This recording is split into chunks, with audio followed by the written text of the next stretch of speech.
The following program was produced by a community producer.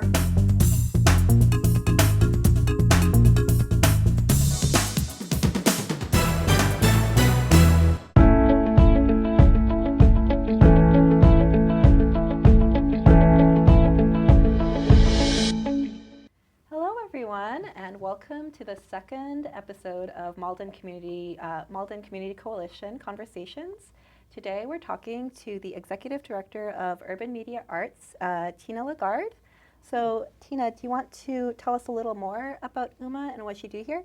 Sure. Urban Media Arts is the City of Malden's community media center. So what that means is we are here, we are partners with the City of Malden to offer public educational and government programming on the cable channels, as well as to offer resources to our community to create media content. And so we do trainings, we have a full facility for people to utilize, and we also focus on other areas of media arts, such as actual art that we have in our art gallery, and the written word, and other things like animation, that kind of thing. Oh, really cool. Yeah. Yeah, no, I'm really loving the Humans of Malden exhibit that you guys have in the facilities. And oh my God, the facilities are amazing.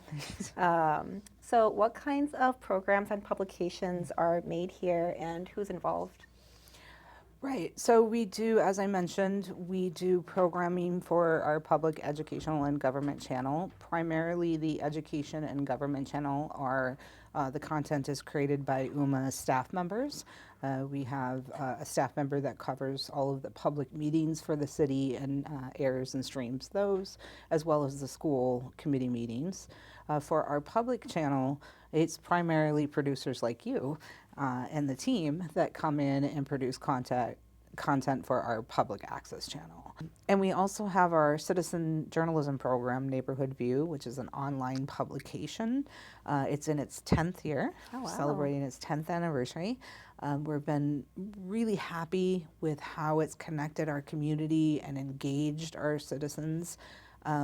What we do is we train them to be journalists within our community, and then they go out and tell the story of our community. We usually publish anywhere between 2 to 6 articles a month. Oh, wow. It's quite a few. Lot, yeah. And we average about over 3,000 views a month. Oh, wow. That's quite an each audience. month. Yeah, so it's really gaining attention and we love it. But the one thing that we're really proud of is that we just became full-fledged members of the Institute for Nonprofit News. Wow, which is, thank you. That is all Ann DeRosa Rose. She leads that program, but it's a big boon for our credibility. Right. So they really encourage citizen journalism programming, and it allows us to write grants as well to support that program. So we're really happy with that program. Yeah, that's so exciting and so important right now, just like local independent citizen journalism. It's really amazing that UMA's facilitating and supporting that here in Malden. Okay. How do you get word out about the programs and publications produced at UMA? Because I know so many people would find them very fun, very informative, but it's really hard to find out about what exactly is happening. So do you want to tell me a little bit more about that? I agree with you. It's hard to find out what's happening because we do so much, right? We offer a lot and we like it that way. Our goal is to become the hub in our community. We really want to become a hub of dialogue and creativity. And I think we're getting there. We're accomplishing that. I will say we have a very comprehensive website which has, you can spend hours on that just learning all the information. We have been working diligently to increase our social media presence across multiple platforms.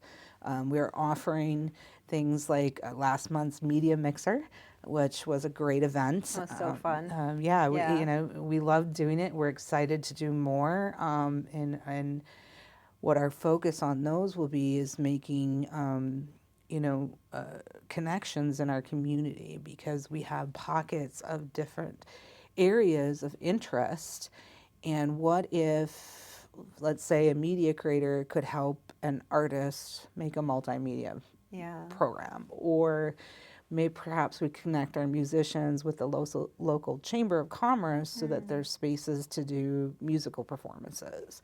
And our focus is to make those connections, which I thought really did happen Yeah, last it was month. very in the successful. Yes. I saw so many good conversations happening, people looking for certain skills and the people who have those skills being there, and just Yes. so many exciting things. So Right. really looking forward to more. Yeah. I know that UMA also offers a lot of teaching. So what kind of skills does UMA teach, and who do you guys teach them to? Right. We teach a variety of media creation tools, and we teach everybody, right? So if you want to come through our doors and learn how to create a podcast, we will give you hands-on training on that. If you want to come in and learn how to create your own studio production, we will give you training on that. We do video production, or excuse me, editing training. And we also do, if you are interested in maybe making a documentary and you want to go out in the field and shoot that, we have portable equipment as well. Yeah. But we don't stop with just the video production and the audio production. We actually are holding a poetry workshop series next month, Oh, wow. which is unfortunately sold out. Sorry, but we'll have another one. Got to get tickets for the next one. Right? Yeah. I did mention that we do train all of our citizen journalism attendees to be journalists. And yeah, a variety of others. We had a journaling workshop last year. love that. So, Yeah. talking about how you tell your story Yeah. kind of thing. And we are going to be offering much more diverse training opportunities in the future as well. Wow. So just all the skills that people need to tell their stories and get them out there. Yes. That's awesome. In the medium that you are best suited for as well. Yeah. So, yes. Yeah. That's amazing. So how can people get involved with UMA? Do you want to tell us a little bit more about that? Sure. Give us a call, send us an email, reach out, walk through our doors. The great thing about our organization is that you don't have to live and work in Malden to be a member of our organization. We do have Beyond Malden memberships. It's important to us not to put barriers up to access to media creation and media arts. And so anyone can come in and find out more, visit our website, there's a lot of information there. We have a variety of levels of membership. We are partially funded through our membership, so that's helpful. But if membership is a hardship, we have programs that help with that as well. Yeah. So, yeah. Well, that's really nice that people can help support UMA by becoming members. Yes. So you mentioned that the membership fee helps with the funding. What other ways is UMA funded? Yeah, so we are primarily funded through an agreement with the City of Malden to provide their PEG programming, is what we call it, the Public Educational and Government Programming on the cable stations. So we contract with them to be their PEG facility, and in exchange, they pass through the cable funding from Verizon and Comcast. There's a fee on your bill if you're a cable subscriber that is specifically designed to operate organizations like this in your community. It's really important. It's called PEG fees. But if you're aware, most people are cutting the cord, right? Yeah. Like, not many people have cable anymore, and when people cut the cord, that fee goes away and our funding declines. Right. So just over the last 3 years, our funding has gone down over 9%. And when you look at that, almost 10%, and when you look at that, that actually means that when you have hundreds of thousands of dollars of budget, 10% can be quite a bit of money. Yeah. So we're looking at, maybe a part-time position here at OMA that we can no longer fund, sort of thing. Right. So we are doing a variety of different fund development ideas. We have been very successful with grant writing, so we're working on that. We are looking at creating, and we'll talk, we could talk about this a little more in detail if you'd like, but we're creating some different paid training opportunities here. We're looking for donations always. If the community likes what we do and wants to see more of it, we do have a sustainer membership, so you can just You know, that $5 a month adds up after a while. It's really not a lot for yeah. a person to contribute, but I'm sure it makes a big difference. It does. Yeah. It does. So, Yeah. yeah. So there's a variety of ways that can be supported. If we received, you can become a sponsor. So if you're interested in seeing, you know, more from Neighborhood View, Yeah. you can actually sponsor programs in Neighborhood View. Oh, I love that. So Right. that's how you can help fund citizen journalism in Yeah. Malden. Right. Yeah. Or if you're interested in helping us develop our internship program, and so we can pay our interns to be here, which Yeah. is important. Very important. We're, you know, happy to take donations for specific things as well.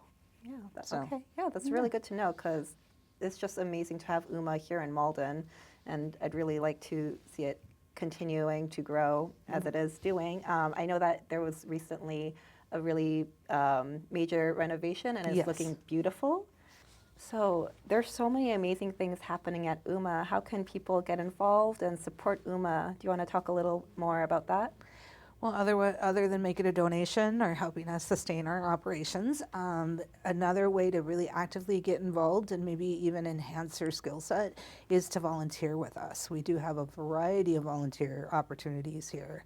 One of them would be if there are budding or professional photographers out there that would like to give back to their community. Neighborhood View is always looking for assistance with that. It would be helpful to have somebody answering phones and greeting people at the front desk if you have a few extra hours in your day. Our primary need, however, is to have trained individuals that could assist us in videography, and that means, you know, going out to community events and helping us with operate a camera while we record. Or we get a lot of requests through our community to come out and record, which is a good thing. However, we have a very small staff, and we have to say no sometimes because we can't do it. Yeah. But if we had individuals that could operate that equipment and go out and do that coverage for us, you know, that would be very helpful. That sounds like a really fun and really rewarding volunteer opportunity. Yeah.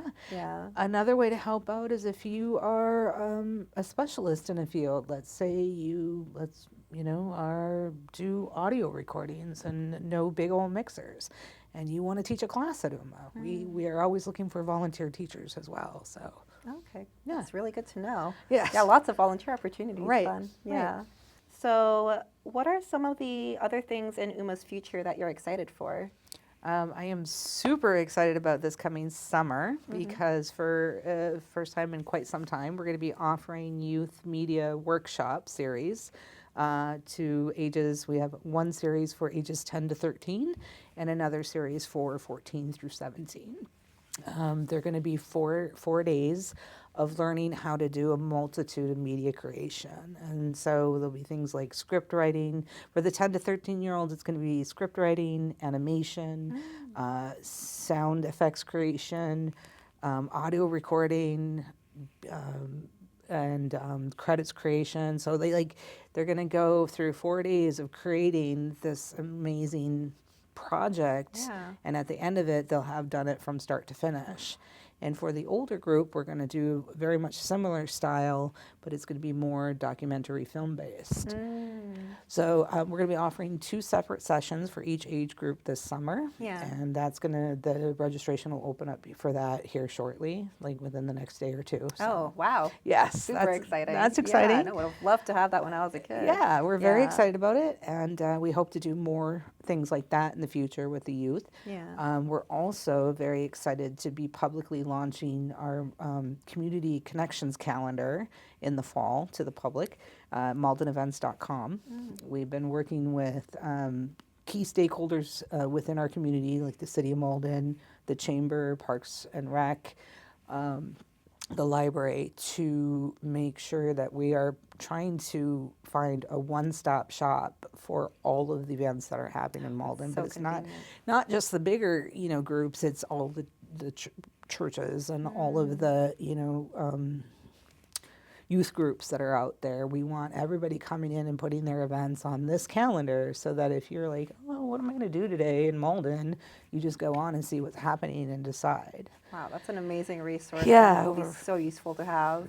Really connect the community. Yes. Yeah. And again, we're trying to create that hub of Yeah. collaboration and partnerships. So maldenevents.com. MaldenEvents.com. Cool. All right. And then, which is active now. You can go on. It's actively being used, but we're going to do a public ribbon cutting in September. So, Exciting. and the last thing that we're working on, it's in the very early stages, but we are working on a workforce development program. So we have a bunch of experts here that know a lot about media, and we thought, why don't we take those skill sets and help our younger generation prepare for a job out in the world by training them and getting them through a program that maybe they don't have to go to college. They can just go right into their field of interest. So again, we're in the very early stages of that, but we hope to be launching that within the next year or two. Oh, that'd be incredible to have around. Yes. Wow. Yeah. So Yeah, because I know there's so much creativity in Malden, so many stories to be told, and it's great that there is UMA that can help facilitate and make that happen. So thank you guys for all the things you do. it's not just me. Yeah. We have a great team here that deserves a lot absolutely. of props. So Yeah. yeah. Is there anything else you wanted to share tonight? I just wanted to express how grateful we are to have you here talking about UMA, and give you a chance to say anything else. I mean, I'll talk for hours if you want to, you know, like what, I think you got to see it to believe it sort of situation. Yeah. I hear a lot from community members that haven't been here before. I had no idea this was even here. And we don't want to hear that. We want to make sure that we're here. Right. So I can't encourage your viewership enough to come down and see us, visit our website, see what we do. There's an opportunity for every single person in our community to have their voice heard in some way, and that's why we're here. We're here for the community. So. Yeah. No, I remember the first time I came to the UMA facilities was maybe a couple months ago, and I was just blown away at what it offered, the opportunities it offered to people. With its equipment, it's just so state of the art, and the teaching of the skills and the community it brings together.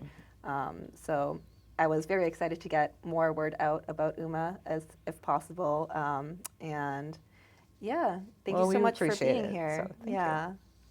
Okay. All right. Thank you guys for joining us tonight. That was Tina LeGarde, Executive Director of UMA, and we hope that you'll join us next month as well. Take care.